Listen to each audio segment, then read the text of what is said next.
सकरात फ़लसफ़ा का सबसे अजीम और जलीलुल मर्तबत मुअल्लिम है, जिसने 5वीं सदी कबल मसीह में यूनान में मगरबी फ़लसफ़ा की बुनियाद रखी।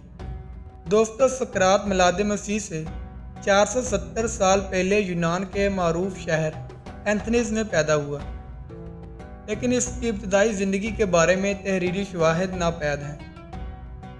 ताहम अफलातून और माबैद फ़लसफ़ा के हवाले बताते हैं कि वो एक मुजस्समा साज था, जिसने हुब्बुल वतनी के जज्बे से सरशार होकर कई यूनानी जंगों में हिस्सा लिया और दाद शुजात पाई।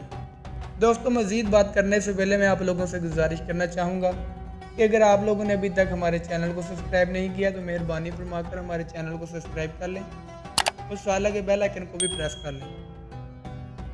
दोस्तों, सकरात का बाप संगतराश और माँ दाया थी। दोनों मिलकर जो कमाते थे वो इनकी गुजर बसर के लिए काफ़ी था। सकरात को नौजवानी में कभी फ़िक्र माश लाक ना हुई। इसने मुतदावल फ़लसफ़ा में दरक हासिल किया। इब्तदा में इसे तिब्बी फ़लसफ़ा से लगाव था, जो रफ्ता रफ्ता बिल्कुल सर्द पड़ गया और इसकी बजाय ये मालूम करने की जट लग गई कि ज़िंदगी बसर करने के लिए वो रोश कौन सी है जिससे इंसानों के लिए सबसे मुस्तहसन करार दिया जा सकता है। दोस्तों, खासी उम्र हो जाने के बाद इसने जैन थैपनी नामी एक औरत से शादी की। दोस्तों, सकरात ऐसा शोहर यकीनन नहीं होगा जिसके साथ निभाह करना आसान हो। यह हकीकत भी मलहूज रखनी चाहिए कि जैन थैपी को सकरात के गैर दुनियादाराना मसरूफियात की वजह से तंगी तरक्की से गुजारा करना पड़ता होगा और इस तरह की आए दिन की जुकदन आदमी को चुरहांदा बनाने के लिए काफ़ी थी। दोस्तों, सकरात ने दुनिया को एक नए अंदाज व बहस से मुतारफ़ करवाया। इसका तरीका बहस फस्ताई किस्म का था, मगर इससे मनाजरा नहीं कह सकते क्योंकि वो अपनी बहस से अखलाकी नताइज तक जा पहुंचता और हकीकत साबित करता। वो पै दर पै सवाल करता और फिर दूसरों पर इसके दलाइल के तजादात अयां करता और यूं मसाइल की एक तह तक जा पहुंचता और मुंतकी जवाब सामने लाता। दोस्तों, सकरात की ज़िंदगी के बारे में कोई ज़्यादा मवाद मुयस्सर नहीं, लेकिन सकरात के दोस्तों और शागिर्दों ने उसकी ज़िंदगी के बारे में जो कुछ अपनी तहरीरों में बयान किया, इससे ही सकरात का सुनवाही खाका तैयार करने की कोशिश की गई। सकरात के बचपन की जहानत और तख्लीकी सलाहियतों के हवाले से एक वाक़या सकरात के बचपन के दोस्त और हम मकतब क्राइटो ने बयान किया। दोस्तों, क्राइटो का कहना है कि मैं और सकरात एक दिन गुम्हार के चाक के पास से गुजर रहे थे कि गुम्हार ने नरम नरम मलाई मिट्टी का एक लोंदा चाक पर रखा और चाक को तेज़ी से घुमाया और मिट्टी के लोंदे में अपने हाथों को कुछ इस तरह से हरकत दी कि देखते ही देखते एक खूबसूरत मर्तबान मिट्टी के लोंदे की जगह पर नुमादार हो गया।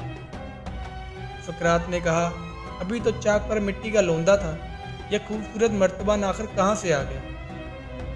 और फिर खुद ही कहने लगा, हाँ, ये मर्तबान कुम्हार के जहन में था और फिर हाथों के हुनर से मुंतकिल होकर इस चाक पर आ गया। और सकरात ने नतीजा अखज़ किया कि कोई भी मादी चीज़ जैसे मकान, कोई मुजस्समा, तस्वीर वगैरह पहले इंसान के जहन में आती है, फिर इंसान अपने जहन के इस नक्शे को मादी शक्ल में डालता है। दोस्तों, ये एक ज़बरदस्त और गैर मामूली दरियाफ्त थी। सकरात ने हुनर, फ़न और तख्लीक के बारे में जान लिया था और सकरात के करीबी दोस्त फाइडो, क्राइटो और ख़ास शागिर्द अफलातून का कहना है कि सकरात पर बाज़-औक़ात एक ऐसी कैफियत तारी हो जाती थी जिसको अल्फाज में पूरे तौर पर बयान नहीं किया जा सकता।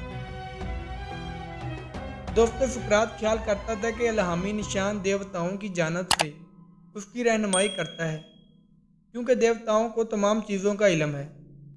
बचपन से सकरात जब जवानी में दाखिल हुआ तो फिर वो इल्हामी निशान की कैफियत को समझने लगा। इसे यकीन होने लगा कि उसके ज़मीर में अच्छाई और बुराई के हवाले से कोई ख़ास बात है। इसका अपना ख्याल था कि इस इल्हामी निशान की वजह से जो कैफियत इसे तारी होती है वो कोई गैर मामूली चीज़ नहीं है। दोस्तों, मुसलसल गौर फिक्र के बाइस आखिर उम्र में इसने देवताओं के हकीकी वजूद से इनकार कर दिया, जिसकी सज़ा में जमहूरिया एथेंस की अदालत ने 399 कबल मसीह में इसे मौत की सज़ा सुनाई और सकरात ने हक की खातर जहर का प्याला पी लिया। दोस्तों, फी ज़माना सकरात की कोई तनसीब मौजूद नहीं, ताहम उसके शागिर्द अफलातून ने उसके नज़रियात को कलमबंद किया और अपनी हर दूसरी तहरीर में उसके हवाले दिए। उसने कहा, जानना दो किस्म का होता है, एक राय, दूसरा इल्म।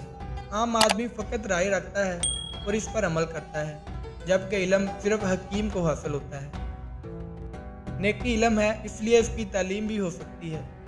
खैर व शर के असूल अक़ली तौर पर लोगों को समझाए जा सकते हैं। बदी करने के बाद सज़ा पाना बानिस्बत बच कर निकल जाने से बदर्जा बेहतर है। नेकी आप ही अपना अजर है और बदी आप ही अपनी सज़ा है। दोस्तों, अगर आप लोगों को वीडियो पसंद आए तो वीडियो को लाइक कमेंट ज़रूर कर दें और इस तरह की वीडियोस हासिल करने के लिए चैनल को ज़रूर सब्सक्राइब करें। खुदा हाफिज़।